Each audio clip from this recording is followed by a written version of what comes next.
Hey, Facebook and YouTube and TikTok. How are you today? I'm Brian Manning. I'm a political asylum lawyer, and my law firm helps people all over the United States, helps immigrants all over the country to secure their future in America through asylum. Good afternoon. Go ahead, leave your questions for me. I'm going to address your questions in just a minute. Whatever you want to know about winning political asylum or anything having to do with asylum in the United States, I'm going to try and answer your questions about that stuff. Okay. That's what I do as political asylum. I don't focus on other areas of immigration law. If you want to know about getting status based on business, employment, stuff like that, I'll send you to one of my friends whom I trust to help you with that kind of work. But I do asylum. Okay. We help people secure their future in America through asylum. So that's what I want to talk about with you. Leave me your questions. I'm going to say a couple words about something, but you can go ahead and start leaving comments. YouTube, Facebook, TikTok. Let me know in the comments where you're watching from. Tell me where you are, what city and state you're in. And if you want to tell me what country you're from as well, I love hearing about that. I love knowing where my followers are watching from and where they're from. So before I get to your questions, go ahead and start leaving your questions and I'll get to them. But just a quick word. Napish. Why does Donna say Napish? What does that mean? I assume that's Russian, some Slavic language. Okay, before I get to your questions, my colleague, her name is Lo or Lori. She's this great trial lawyer. She used to be a judge in France, and she is on her way right now to Atlanta to represent one of our clients tomorrow in immigration court in Atlanta. Atlanta's a tough place to win asylum. The approval rates are very low there. But my colleague Lo, or Lori, as people usually call her in English, is great. She's on a hot streak. She's won several cases in a row. She's really good. She's really good at what she does. She's on her way there right now to Atlanta to represent our client from Venezuela. And we got a welcome surprise yesterday. Or I guess Friday afternoon. The lawyer who is assigned to the case to try to deport our client made a filing with the court, and we got a copy of it, and it was very different. I've since learned that it's something that the lawyers for ICE who try to deport people, they've been doing this in some cases very recently, but it's a new thing where they say, you know what, we're not going to show up. The letter or the filing they made with the court literally said, we're not going to be there in the court hearing. This is the one where we're explaining the case, we're fighting the case, and we have to show the judge that our client should win asylum. This is the big one called the individual hearing. And the lawyers for ICE, who normally are there to quiz our client and try to make them look dumb and try to make them look bad and try to show the judge they shouldn't get asylum. It's that hearing, right? And the ICE lawyers said, we're not going to show up. They said, we've got a lot of work, basically. We got a lot on our plates, and we have to prioritize where we spend our time and effort. And this case just is not a priority for us. They said, well, we're not saying that they should win asylum. We're not saying how you should decide, judge. We're just saying we're not going to be there. And we trust you, judge, to make a good decision in the case of whether she deserves to stay or not. I think that we were able to do this in large part, if not entirely, thanks to the very, very strong case that we put together for this woman. We did it on paper ahead of time. Okay. In some cases, the judge will say, listen, if there's anything you want me as the judge to consider in this case, like evidence or a written statement or a legal brief from the lawyer, you need to submit it to me by a certain date or a certain amount of days before the individual hearing in immigration court. But if they don't do that, if the judge doesn't set a specific date, then the general rule is, okay, 15 days before the individual hearing is the deadline for submitting anything that you want to be like part of the case. And we take this very, very seriously. Okay. We go all out in trying to put together the strongest case possible on paper. We want to provide the judge with a roadmap for how to get to the answer yes in our client's case in the easiest way possible. And actually, we do this in the asylum office too, not just immigration court. We want to convince the asylum officer as well. Our goal is that when our client walks into the immigration court hearing or the asylum office, we want the decision maker, the judge or the asylum officer, to already be thinking, you know what? Based on the documents in this case, I already see how this person qualifies for asylum. And as long as they show up here today and say things that line up with what's in the documents, then, I think I'm probably going to give them asylum. That's what we want. That's the goal. Okay. We want to persuade the judge or the officer to want to give our client asylum. And you have to also send a copy of this filing to the lawyers for the government, for the entity called ICE, stands for Immigration and Customs Enforcement. That's a part of the Department of Homeland Security. And within ICE work the lawyers who are assigned to try to deport people in immigration court. Okay. So we sent this packet in. We did a really good job on.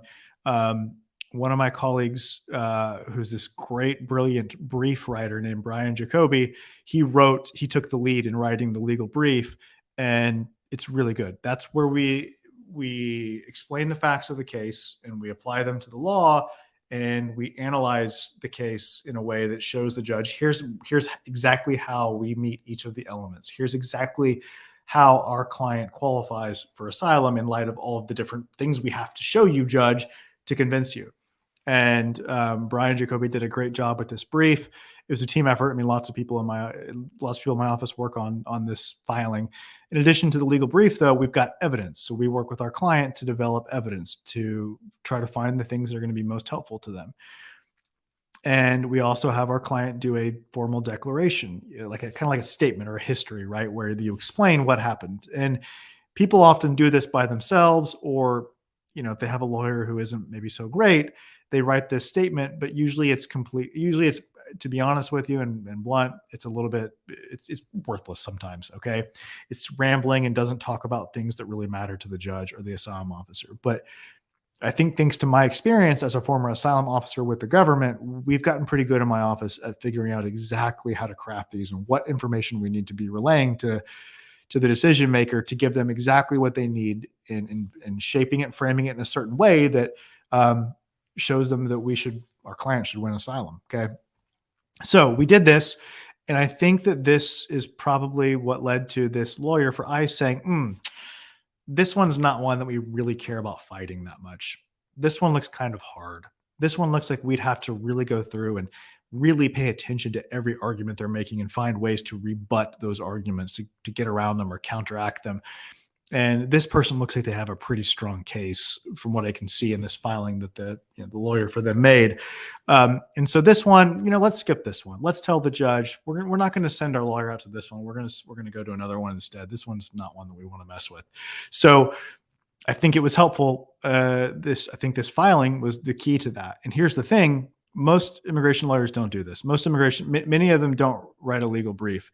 At the asylum office, almost none of them write a legal brief. I can tell you that from experience as an asylum officer, that they almost never do. Immigration court, it's more common, but they still very often do not. And if they do, it's often not entirely helpful, let's say.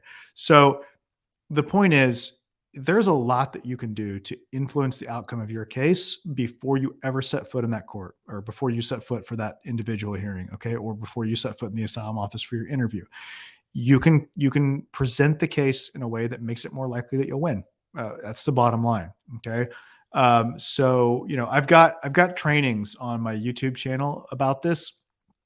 If you just absolutely cannot hire an asylum lawyer, then you're doing it on your own, go to my YouTube channel. It's called Political Asylum Lawyers. Go to on TikTok, go to YouTube and search for Political Asylum Lawyers, and you're going to see a bunch of trainings. Some of them are long and very detailed about how to prepare for your asylum case. You're going to see a training on what questions you're going to get asked by the judge and the prosecutor or the asylum officer, and you're going to see trainings on how to prepare your documents, evidence, things like that. So go to my YouTube channel and subscribe. It's called Political Asylum Lawyers. Go to YouTube and search for Political Asylum Lawyers. By the way, that's the name of my law firm now. It changed. We rebranded a few weeks ago on YouTube and Facebook. You're seeing in this corner, it says Political Asylum Lawyers. That's our new brand, our new logo. It used to be called Manning Asylum Law. Now we're called Political Asylum Lawyers. All right. in addition to this case that I was just telling you about, where the prosecutor said, you know what, we're not going to show up. We won a case on paper recently for another Venezuelan, where once we got to the hearing, the lawyer for the government said, actually, you know what, Brian, I read your submission, I read your brief and the evidence, and actually, I agree. I think your client should get asylum. And they said, Judge, we have no problem with you granting asylum. We're good with stipulating to asylum. And the judge goes, okay, yeah, I looked it over too. Looks good. Looks like this person deserves asylum. And that hearing took about 10 or 12 minutes, and the judge granted them asylum without us ever having to actually have the person testify and argue about it. So that's a case where we want it on paper ahead of time. And you can do that if it's well done. I mean, it's you got to have a decent case, you got to have a chance to win, but the way that you present that case and explain it matters. Okay. So that's what I wanted to tell you about. Let me know where you're watching from and what questions you have about asylum in the United States. All right, Donna. Okay, so Donna, who I mentioned earlier on YouTube, Donna is from Ukraine. I thought that I knew that was Cyrillic and that it was from some Slavic language. Donna, I spent a month in Ukraine on the Sea of Azov. Nearest town was Melitopol, working at this camp for like orphan kids, like a kind of a Christian kids sports camp thing that I volunteered at for a month. It was great. Donna says, from Ukraine, waiting for the interview since 2016. Is it worth applying to speed up my interview? Yes, absolutely. I don't know what your case is based on, Donna, but I mean, it's not based on like the war, obviously, because you applied in 2016, but the war is something that can help your case now. Even if you have an asylum case that has nothing to do with the war, and even if there's no reason for you to think that you're going to be targeted by Russia, it can still help you win your asylum case. Here's how.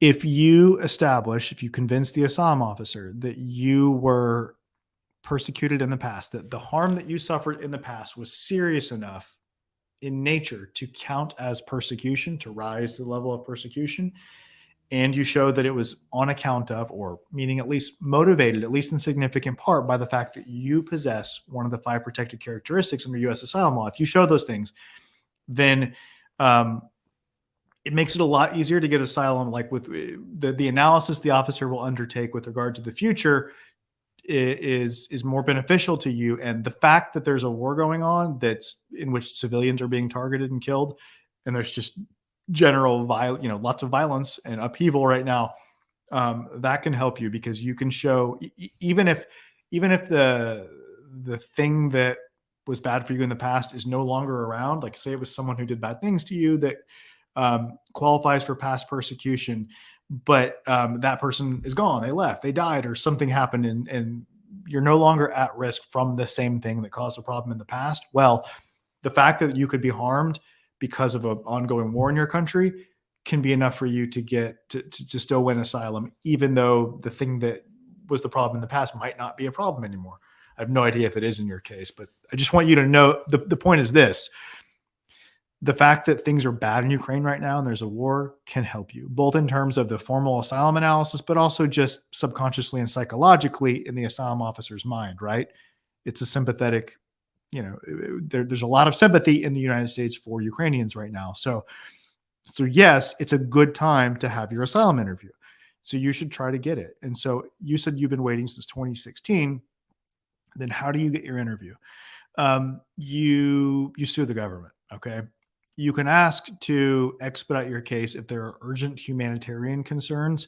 I'm not going to get into great detail on that now, but like if there's some kind of emergency going on and you really need to get the interview, or if you or a family member are having a serious problem that could be made better by you getting your interview and getting your immigration situation sorted out, that can be a reason to say, yes, give Donna her interview now. But apart from that, there's a very good chance that you'll be successful, Donna, if you just sue the government to demand they give you an interview, because the government's supposed to do this. They're supposed to act on any immigration case in a reasonable time. And if they don't, you can sue them. This is called a mandamus lawsuit. You sue them and you're asking a federal judge to tell the government, that they have to give you your interview, to tell USCIS, listen, this is an unreasonable delay. What, 7 years maybe? You have to give Donna her interview. Anything after 3 years starts to be not very reasonable. And so if you're at over 6 years, there's a good chance that you will have success. Just today, in fact, today, we were notified that a case where we did sue the government for a client, that the government said, "Oh, wait, we don't want to fight this case," because they knew that our client was going to win because she'd been waiting. What is she at? I think she's at 6 years, either 5 or 6 years, something close to you, Donna. And today they informed the lawyer for the government informed us, oh, we don't want to fight this case. We're going to have USCIS schedule the interview. And once they do that, if they give her the interview and give her a decision, if your client will do that, if your client promises to drop the case in federal court. And we're like, okay, we'll do that because that's the goal. The goal is to get the interview and get a decision. So this works. I love doing this. I love suing the government. No, it's not going to hurt your case. There's concern that if I sue the government, will it make me look bad? Will it make them want to take revenge or be mad at me or something like that? And I get that. That's a completely reasonable concern to have. But no, it won't hurt your case. I've got a video that I'm going to post, I think, tomorrow on YouTube about that exact question. Where will suing the government to get my interview hurt my asylum case? Okay. So go to Donna, you're watching on YouTube. Be sure you're subscribed. Hit that little bell icon to make sure that you get notified when I post new videos so that you'll see this. Okay. So that's the bottom line, is that yes, especially because right now things are bad and with regard to the war, and that may change. They may get better in that regard soon. Right now is a very good time for you to apply, to try to have your interview, to try to win your case. So yeah, I recommend that you sue as soon as possible, to be honest with you. It doesn't take long to put together this lawsuit. If someone hires us to sue the government, it takes us usually like a week or a week and a half or so to get everything together and get ready to introduce the lawsuit. Okay. And then sometimes you get the interview right away. Sometimes it's without even having to sue. We can threaten to sue first. You can send a letter that says, if you don't give Donna her interview in the next 30 days, we're going to have to sue you. Sometimes that's enough to get the interview scheduled. We had success with that recently. Sometimes it works. So thank you, Donna, for the question. Спасибо большое. Раньше говорил по-русски чуть-чуть, немножко. Сейчас, к сожалению, нет. But I don't know if you speak Russian or Ukrainian, but as a first language, but Ukrainian is a beautiful language. So for everyone to know, Ukrainian is a melodic, beautiful language. And I remember seeing a few years ago that it was like #1 rated in some survey of the most beautiful sounding languages in the world. And it's quite lovely. All right. Thank you for your question, Donna. Ismail says, hello, sir. Hello to you, Ismail. Thanks for taking the time to say hello. Let's go to TikTok. Can you tell me more about Ethiopia cases, please? Yeah, things are tough in Ethiopia, as you know. As I was just telling Donna from Ukraine I was explaining that, when things are bad in your country, that's obviously unfortunate. It's bad for your country. It's bad for your family and friends who are there. But it's good for your asylum case.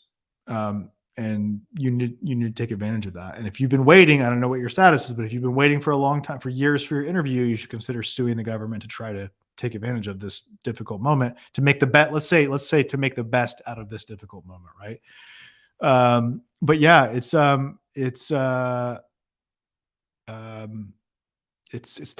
in Ethiopia. I don't know what your facts are, like what's happened or why you're afraid, but I can tell you that there are definitely some good winning cases right now from Ethiopia.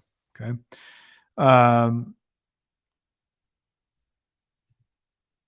Alexandria says on YouTube, I'm planning on claiming political asylum through a history of ableist and transphobic. Where are you from, Alexandria? Persecution. So Ismail, who said hello, said, I'm from Afghanistan. I'm a refugee in Pakistan. I wish you all the best. Unfortunately, Ismail, I'm really able to help people in the United States. That's the only asylum law that I do and that I know. Some of what I teach, I get probably may be useful to you, but it really is geared for the United States. Okay. Okay, this is a very good question. Mike on YouTube says, is filing a writ of mandamus, does it work for a case that hasn't received an interview for about 2.5 years? Basically, the question is, I've been waiting 2.5 years. Can I sue? Will a mandamus lawsuit suing the government to get my interview? Will that work when I've been waiting 2.5 years? I recommend waiting to three. I recommend waiting until three. I know it's tough. 2.5 years is a long time and it's unreasonable, but uh, I'm right now, just based on experience and the way things are going, I'm telling people that I think you should wait till three. Okay. That's what I think, Mike. All right. This is interesting. So I asked Alexandria where they were, and they said in the UK it's become more perilous. I'm looking into LA or New York. Is there any support for disabled, autistic, and multiple disabilities? Yeah, I mean, it's that is a ground on which you can win asylum. So remember, in the United States, to win asylum, you have to show, uh, generally speaking, you have to show that there's a good chance you're going to be persecuted in the future, and persecution basically means harmed, severely harmed. And you also have to show, though, that that harm is motivated, at least in significant part, by the fact that you, the asylum applicant, possess one of the five protected grounds under US asylum law. Those five grounds are your race, religion, nationality, political opinion, and something called membership in a particular social group. Now, this last one, membership in a particular social group, is a little bit nebulous, and there's a little bit of room for creativity. And being having a disability would fit under this membership in a particular social group prong or umbrella. So it is, yeah, it is possible based on that. You're from the UK, you're a UK citizen, it's going to be tough. It's going to be very tough. I would say, in fact, I would say your chances for success would be low. Okay. Very low, actually. Not impossible. I have seen people from, Scandinavia is like the most democratic region in the world, right? I've seen people from um, Sweden win asylum. That's like the most, it's like utopia, pretty much, right? But there are circumstances where you can show that you qualify for asylum, including um, possibly from the UK. But I would say, but your chances are low, Alexander. Your chances are low. You need to know that, okay? Because of the UK thing, because it's tough. Because as soon as the asylum officer opens a case file and they see that a person is from the UK, or really anywhere in Europe, I almost said the EU. UK is not in the EU anymore, unfortunately. But anywhere from really Europe, they're going to go like, wait, this can't be serious. This person doesn't need asylum. And so you go into it with a huge strike against you, sort of uphill climb, we'll say, but not impossible, but it'd be tough. Okay. Um, all right. Good question. On YouTube, we got a question from Sissy Oyen says, after getting asylum, can a dependent get parole and travel back to the country of origin? Yes, yes. There's like under the rarest circumstance, it might be not a good idea. Like if the claim of the principal applicant is if their claim has said like, oh, if they said in their case, oh, these bad guys are targeting my whole family and they've done bad things to my spouse too. And if the case concerns you and then you go back, it's not it can make them ask a lot of questions when you come back, and it could eventually lead to the government trying to like take away the asylee status from the principal applicant and the dependents. But I would say, generally speaking, usually the risk is very low. I do think it's something that you should talk with an asylum lawyer about before doing it, but usually it's okay. The risk is usually pretty low of having any problems. You wouldn't need parole if you're an asylee, whether a principal applicant or dependent, but you have asylum status, asylee status is called. Then you don't need parole. You should get a refugee travel document. It's like a passport. It looks like a passport, and it's what they give people who have either refugee status or asylum. And it lets you. It serves the function that like an advanced parole document would serve, but it's a different document. Okay. Um, let's see.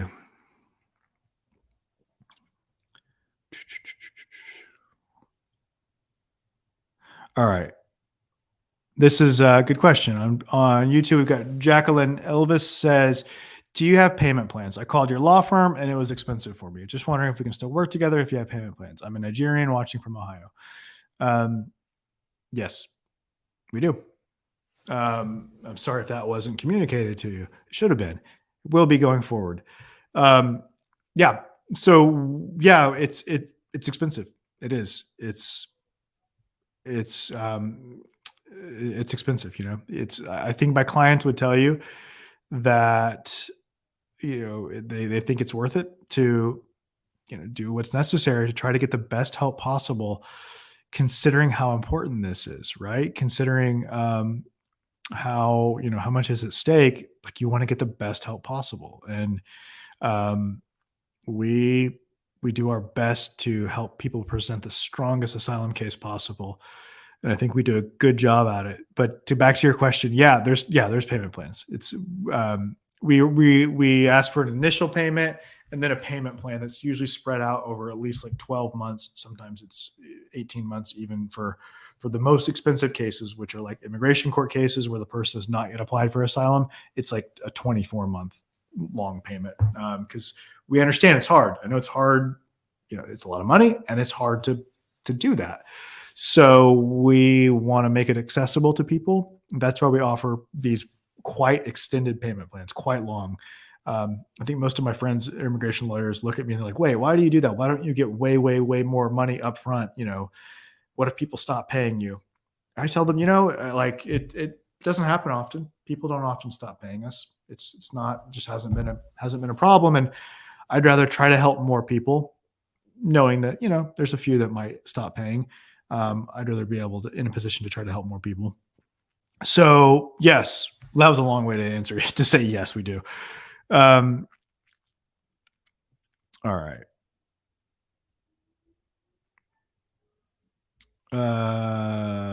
All right. Let's see. Let's go to TikTok.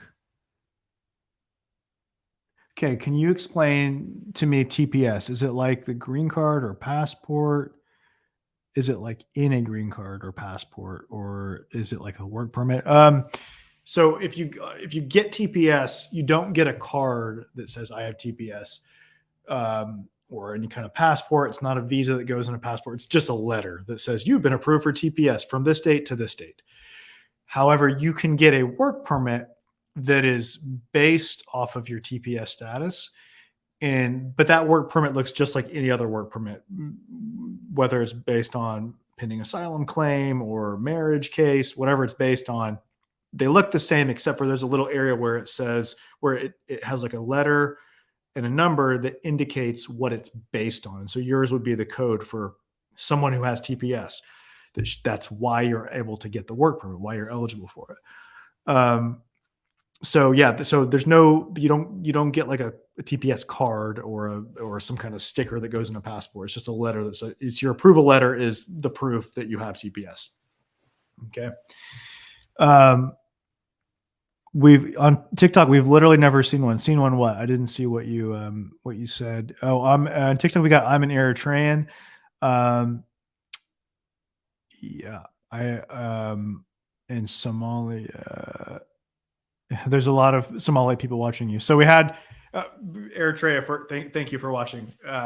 Eritrea. Yeah. So Eritrea. There's high approval rates for Eritrea because, as you know, if you're from Eritrea, there's a difficult history. There was some tough, bad stuff going on, and Somalia, same thing. We won a case. I think was it last week? A week and a half ago, maybe. Again, this was my colleague Loh, who went to Boston and won this case for a Somali client, and this was a tough case.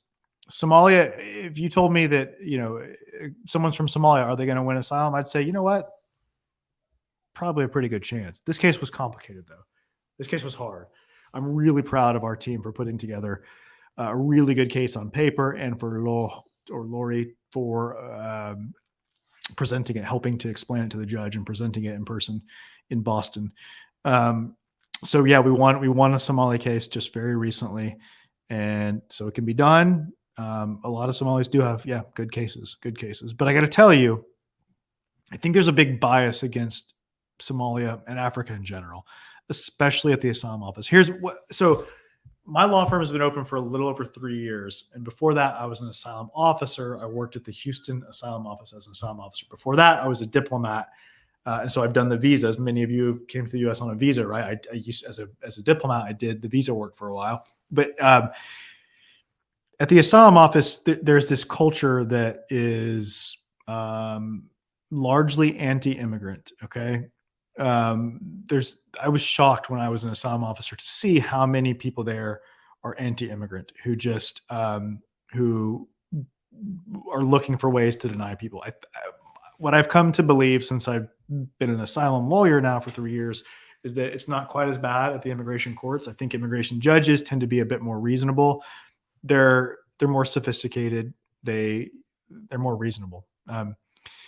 Over like almost 3/4 of cases that have been sent from, or no, 2/3, sorry, 2/3 of cases sent by denied by USCIS or referred by USCIS where they said, nope, no asylum. They sent to the immigration court. Like 2/3 of those cases end up getting approved by immigration judges. So immigration judges are basically overturning lots of cases by asylum officers. And I think, but the point I was going to make is that there's a big bias especially at the asylum office against cases from Africa. There's a few, basically all of Africa, and then a few other countries like India. There's a huge bias against India. Okay. I was surprised to see, though. I did just see, in fact, I'm going to post a video like on TikTok and YouTube shorts tonight about this, about Nigeria. I saw a question about Nigeria. We had one here earlier on YouTube.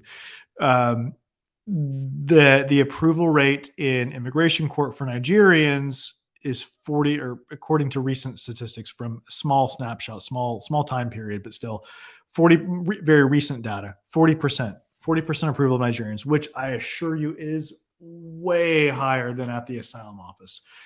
I bet the asylum office overall approval rate last year was 27% overall. I bet for Nigerians, it was like 5%, maybe 10 max. They're super, super biased against Nigerians at the asylum office, super biased. It's a shame. It's ridiculous, really. All right, let's go back to questions let's go to YouTube or Facebook. Dahana Alexis says on YouTube, by the way, YouTube is political asylum lawyers. Go to YouTube, search for political asylum lawyers, and subscribe and hit the little bell notification icon so you don't miss the content that I share there. Donna Alexis says, can I have support letters from someone to support my asylum application? Yeah, you bet. You bet. That's part of what we would call evidence. Okay. And yeah, if there's anything that really supports your case, that in writing, whether that's like documents, like, medical documents, or legal documents or anything like that, or letters from people like witnesses who have personal knowledge about something that's important to your case, about something that happened to you, or about the way that you are, about anything that is relevant to showing you meet all the qualifications for asylum, then yeah, you can and should get those things.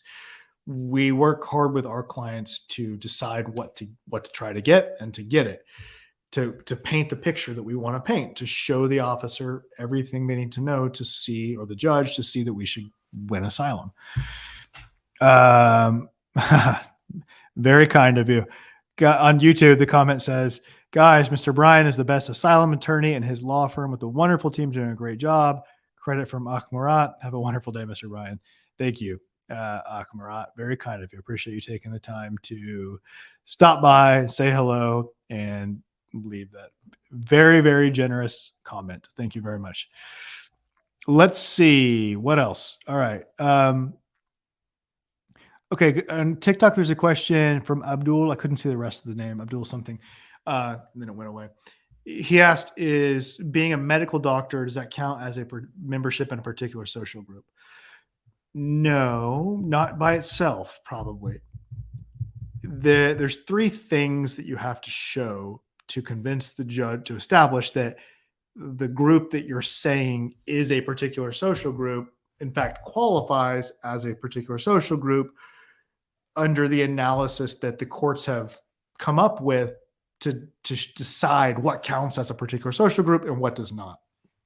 It's like a three-step analysis, three parts. And the one that usually trips people up when they're trying to say, "Oh, this group that I belong to should count as a particular social group," is this thing called social distinction.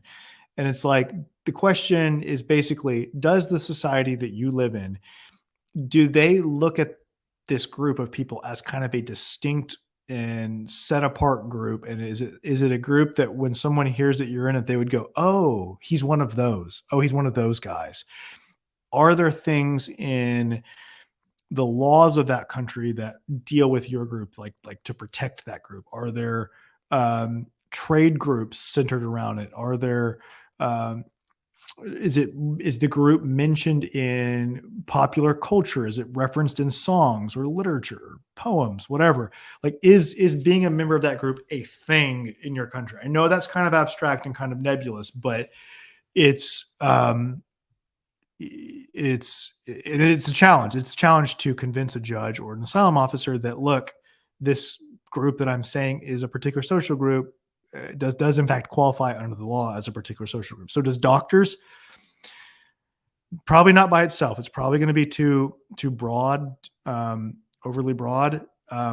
There may be some kind of other um, descriptor that we could add on to it in your country's particular context that might make it cognizable, might make it work as a PSG, as a particular social group. So doctors by itself, I'm going to say almost certainly not. However, if you talk to us about it, we can explore and see if there's more that we can sort of add on to that the proposed particular social group to make it work. But we'll also, of course, analyze potential other nexus. Nexus basically is a fancy word to mean connection. Basically, we're asking what's motivating the harm? What's going to motivate the persecutors, the bad guys, to want to harm you? And again, we have to show that it is the fact that you possess, or at least they think you possess, one of these particular characteristics having to do with your race, religion, nationality, political opinion, or membership in a particular social group. And so sometimes one of those works, even though you don't realize it. Like, you might not think at first blush, like, "Oh yeah, that counts as a political opinion." Like, for example, in the Central American context, sometimes opposing gangs can count as a political opinion. If they want to hurt you, they want to hurt you. Sometimes you can win asylum under the theory that that persecution that you fear, if it happens, it's going to be based on your political opinion. That sounds weird, right? They're not the government, but the idea is like, well, in some places they're kind of like the government. In some places they control huge swaths of territory. And if you're speaking out against them and you're saying, "I don't like the impact the gangs are having. I don't like the way that they're basically running my town or my city or my state. I don't like their policies and their plans."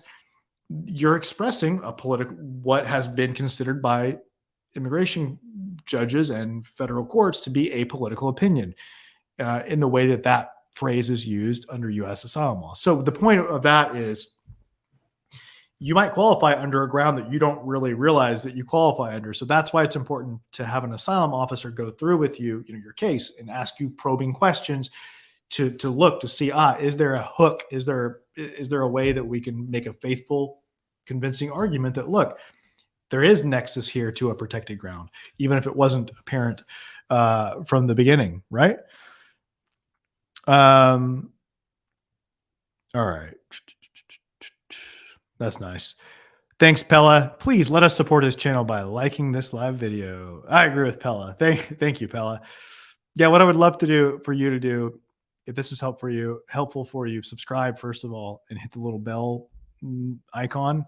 But if it's really helpful for you, the most helpful thing for me and the best way that you could say thanks is to leave a Google review. Just search for political asylum lawyers, and like on Google, it'll pop up, and you can leave a review and just explain, that whatever it was that you found helpful, and leave 5 stars. That'd be great. Thank you for the kind comment, Pella. All right. Okay. Oh, that's interesting. Thank you. You're welcome, Donna. Okay. So Love is Love on YouTube says, if your American citizen child petitions for you while you're waiting on asylum in the USA, how long does the petition take? Or it doesn't have any the amount of time that the petition is going to take doesn't have anything to do with the fact that you're waiting on asylum. Like they're two different things. It's not your asylum case is not affecting the timeline for the case that's based on your child petitioning for you. So the time that the family based case is going to take is whatever is what it says it's going to take on, if you go um, to look at processing times for that kind of case, that's what it'll be. In other words, your asylum case is not going to affect the timeline. Okay, let me give you this very important piece of advice. Don't drop your asylum case. Don't withdraw back out of your asylum case unless you have a green card in your hand through that family based case. Okay. Sometimes people say, oh, you know what? Um, I've got my family member who's going to petition for me. That looks like it should work out. Therefore, I'm not going to need asylum. Therefore, I'll tell the asylum office, like, oh, never mind. I don't want to pursue asylum. I'm going to withdraw my application. Don't do that. Don't do that. Okay. Love is love. Don't do that. Very often, it doesn't work out. Sometimes the family based case doesn't work out. Sometimes divorces or other family dynamics change, and that can mess it up. Or sometimes people get denied because the USCIS officers think there's fraud going on. Um, in any event, there's really no reason to withdraw your asylum case unless and until you get that green card based on something else, whether it's a family-based case or business, whatever the case may be, or employment, investment. Don't give up your asylum case until you get that green card in your hand. Okay. On YouTube, Amita says, "Hi, how long would it take to receive my social security number after I've received my work permit based on asylum?" I assume it's pending asylum, like you've applied for asylum and you're waiting for your case to go through and you got a work permit based on your pending asylum case. And the question is, okay, so how long to get your work permit after having, or sorry, how long to get your social security card with your social security number on it after having gotten your work permit? Usually it's like 2 weeks. We're seeing usually 1 to 3 weeks. It comes in the mail. Assuming you check the box on the application form for the work permit, there's a question that says, hey, do you want also to apply for a social security card?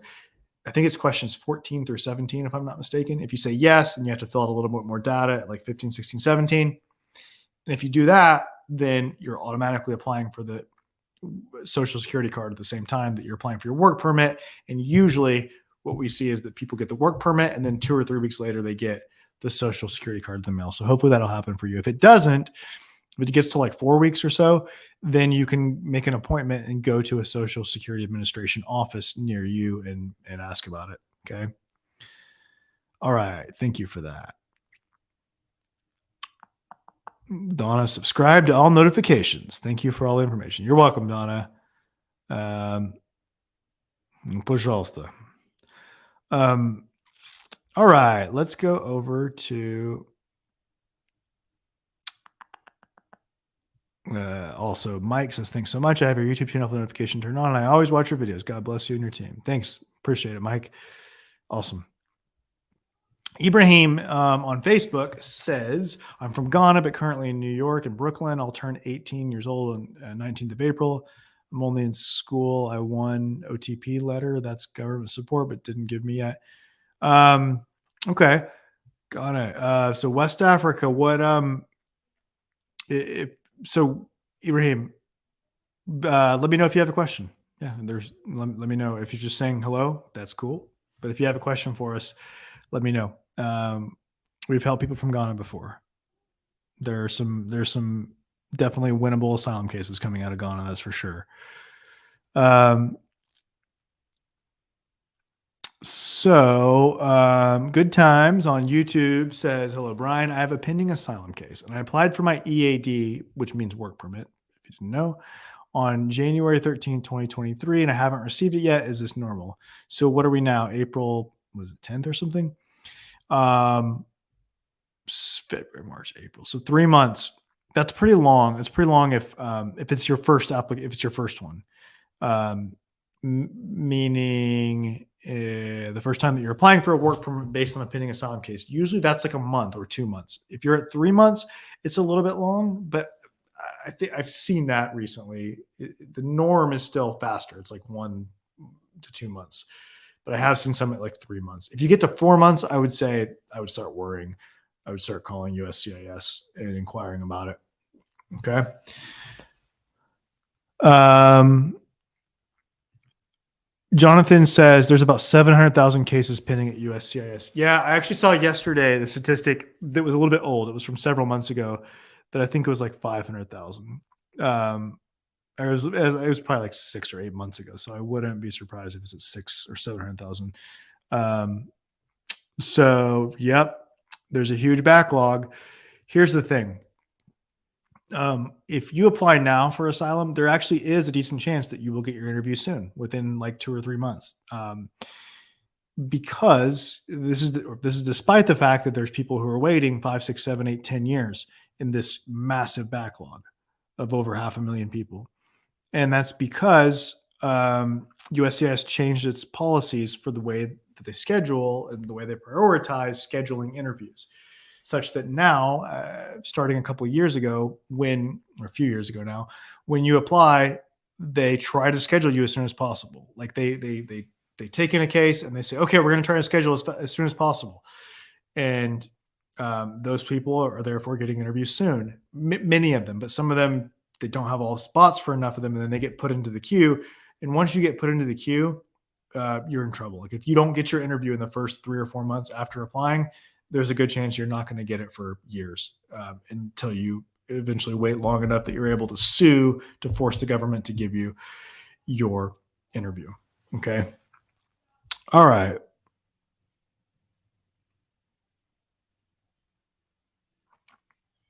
All right. Our vendor says on YouTube says, I'm an Italian citizen and I've applied for asylum. Now I'm waiting to apply for my work permit. How much time? 150 days after the government received your asylum application, you are eligible to apply for your work permit. This is something that has changed a lot. The rules in general surrounding when you're eligible and what the rules are for getting a work permit based on your pending asylum case have changed a lot over the last few years. So there's a lot of confusion about this. There's a lot of lawyers, including immigration lawyers, who still they don't get this right, who don't understand where this is at right now. And so you'll hear them say other things. You'll often hear lawyers say, oh, no, you have to wait till 180 days. No, you apply at 150 days. They can't issue it until 180 days. But you apply at 150 days. Okay. So you'll hear a lawyer say, wait till 180. Nope. At 150 is when you want your package to hit, or well, actually you should do it online. You want to apply online on like day 100 and I would say 51 to be safe. Okay. Apply online. Yep. Okay. All right.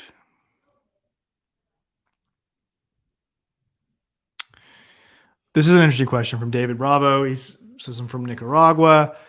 I'm parole, no work permit yet, nor a social security card.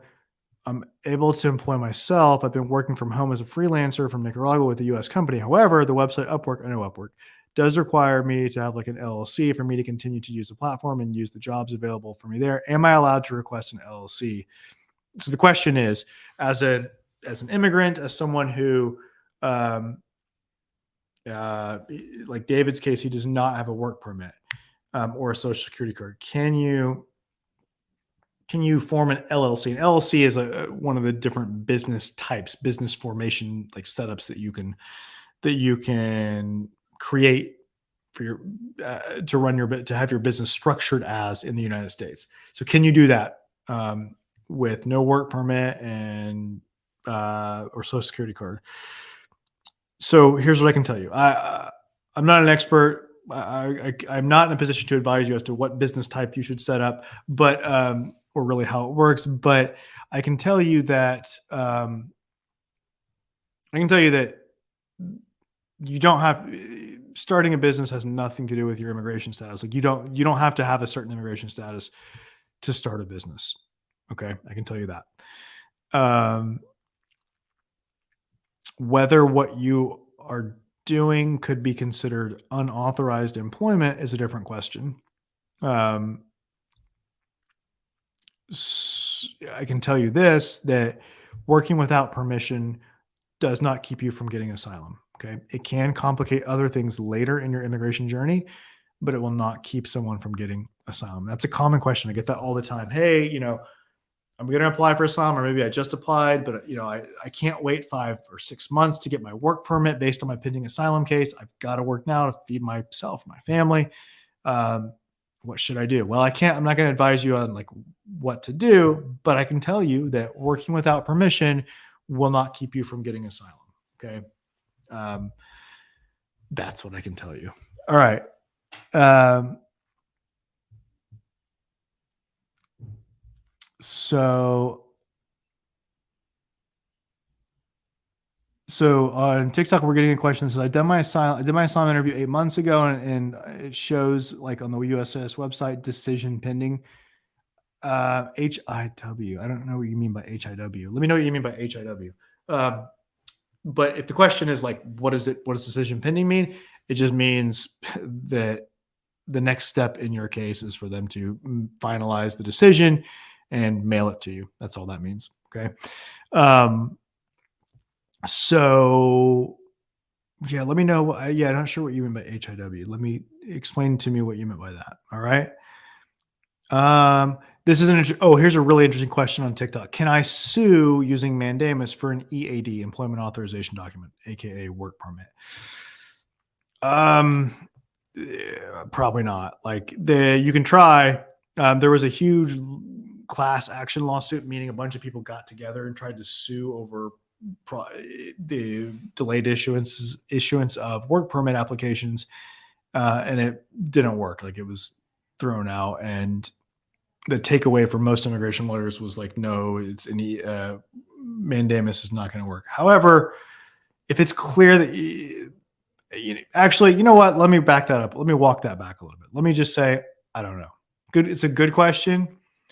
I don't know. It may be worth looking into for us, for me and my team to look into it, or for some immigration lawyer somewhere to take on that task of really doing some more research to see what your chances for success are.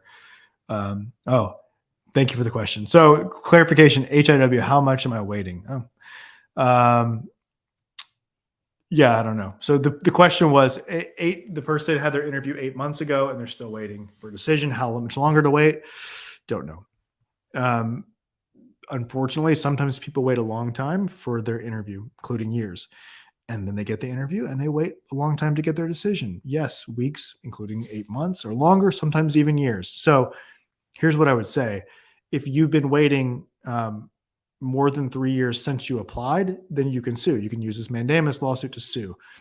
The mandamus lawsuit's not a tool just to get your interview, but also you can use it to get your decision if the delay, if the timeline is unreasonable. So I know you've been waiting 8 months since your interview, but that's not the important question for determining whether you might have a chance to get the decision by suing. Rather, the question is, how long ago did you apply for asylum? And if it was more than 3 years, then you might have a decent chance of forcing them to give you a decision by way of the mandamus lawsuit. Because other than that, there's no pressure on them. I mean, you can keep inquiring. You can send an email to the public office, to the public email address of the Asylum office. You can contact the USCIS Ombudsman's office to see if they can help. You can contact a member of Congress in your district to see if they can contact USCIS and inquire about your case status. But none of those it works very well. Usually they don't work at all. Really, the thing that works that motivates action is suing the government. Okay. Um, so that's what I think about that. All right. Thank you. Thank you. Let's see. Um, this is interesting. Aftab Sheikh says, my sister is in USA and I am also asylee. Should my sister apply for asylum? If that's will that affect my asylum case? No, your sister applying for asylum will not affect your asylum case. When you say you're an asylee, do you mean you have an asylum case pending? Is that what you mean? The technically the word asylee would be used to refer to someone who's already won asylum. But if you're pending, your case is pending, we'd say you're an asylum applicant. So if you're an asylum applicant, and the question is my would my sister applying for asylum affect my case? No. Um, it's if you have some of the facts in common, like if you have some of the same story, same things that have happened, or the same things that you're afraid of, then you may the asylum office may want to interview both of you on the same day with the same officer. And if you say things that don't line up, like if you say things that contradict each other, that can be a problem. But the fact that she might apply has no bearing on you of when you'll get your interview or what the decision will be. Okay. Oh yeah, I have to have asked that question a bunch of times. You got to stop, man. Stop spamming the inbox or the comments. All right. Um, all right. Cool. Thank you for that. All right. So on TikTok, we had a question that was, my asylum application has been pending for 5 years. I just was diagnosed with heart disease. What should I do? Well, assuming you want, first of all, I'm sorry to hear about that. It's both things. I'm sorry to hear that you've been waiting so long, and I'm sorry to hear about this medical challenge.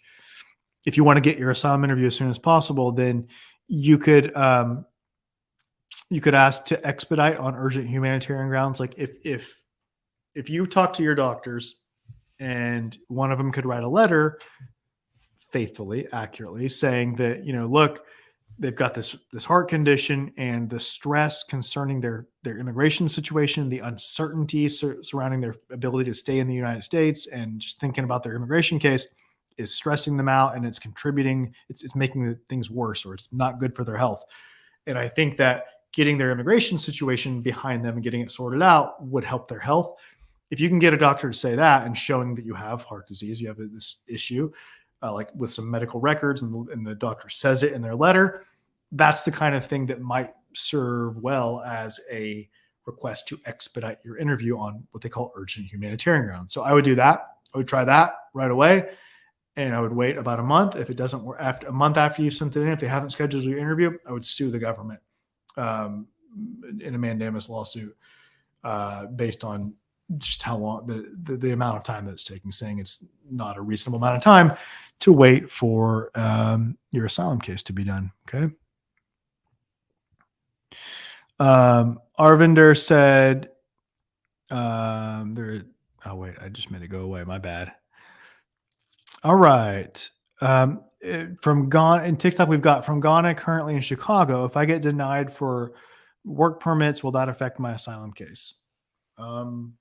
No. I mean, well, let me back up a little bit and say, if you get denied from your work permit, my question is like, why?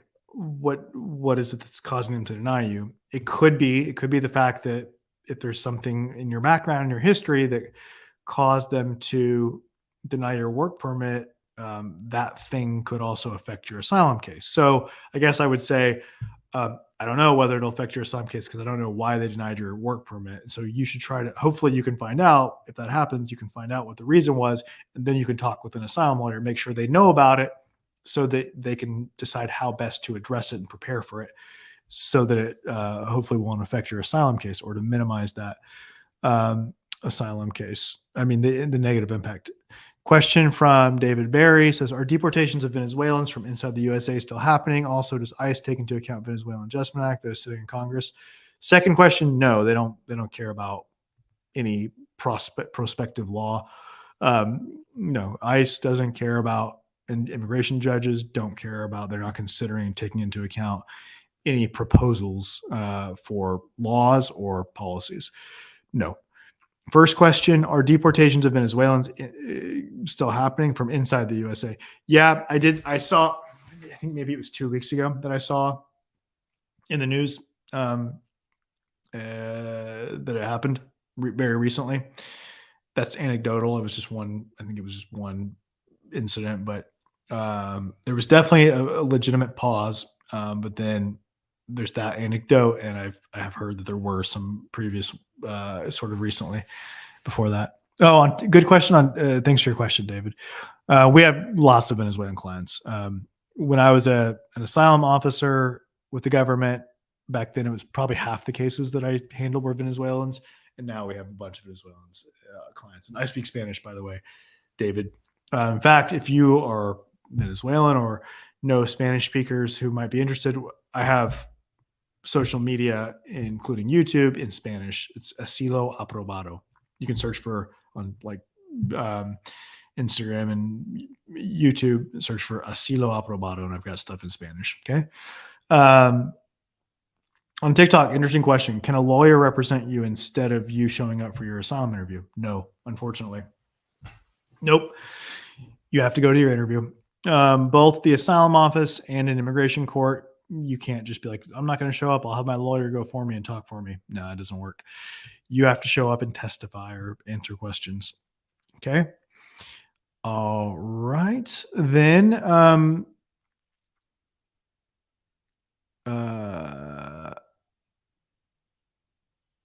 okay.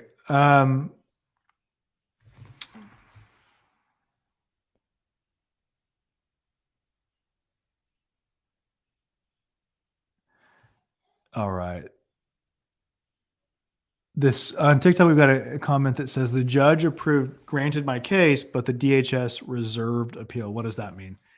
That means so after an immigration judge makes a decision, both parties can say, "Oh, I want to reserve appeal." That just means I'm maintaining my right to appeal the decision if I decide that I want to. You have to do it in the next 30 days. Sometimes DHS, which is the parent agency of the component called ICE, the part of DHS that does the deportations, is called ICE. So they sometimes at the end they'll be like, you know what? Nah, we're not even going to reserve appeal. That basically means they have no intention of making an appeal to the higher level. But sometimes they say, no, we're going to reserve appeal. That means like at least we're going to think about maybe appealing. So the thing is, if you win asylum and DHS says, oh, we reserve appeal at the end of the hearing, that means that your grant of asylum is not final until 30 days have passed after the hearing, after the grant, without DHS having appealed. So anytime in those 30 days, they could file the appeal with the Board of Immigration Appeals. And then your decision by the immigration judge is not considered final. Instead, you have to keep fighting at the appeals level with the Board of Immigration Appeals. So that's what that means. All right. It's a pleasure as always to be with you. Thank you for all the comments. Thanks for the kind words. And let me know if you want to talk. So on Facebook and YouTube, above my head, you see the phone number. On TikTok, go to my profile and you'll find a phone number. Also, there's a link you can click on and go straight to schedule a session, a consultation with us online. It's called an asylum strategy session, and it's the first step to us helping you secure your future in America through asylum. Okay. We want to talk with you. One of our asylum lawyers is going to assess where things are with you. Doesn't matter where you are in the country. We help people all over the country. And it also doesn't matter whether your case is with is going to be with USCIS or an immigration court. Whether you've already applied for asylum or about to apply or thinking of applying, we help people in all of those different positions. So give us a call on Facebook and YouTube. There's the number. On TikTok, go to my profile to get the number and a link you can use to schedule online. And schedule calls today and schedule an appointment so that we can see if we can help you. Okay. Help you get certainty around your future in the United States. That's what we love doing. As always, it's a pleasure. It's an honor to serve you in your asylum journey. So thank you for being with me, and I will see you again very soon. Take care, guys. Bye. Have a good one. All right. Bye, guys. Very kind of you. Thank you for that comment. I appreciate it. Nice. See you guys.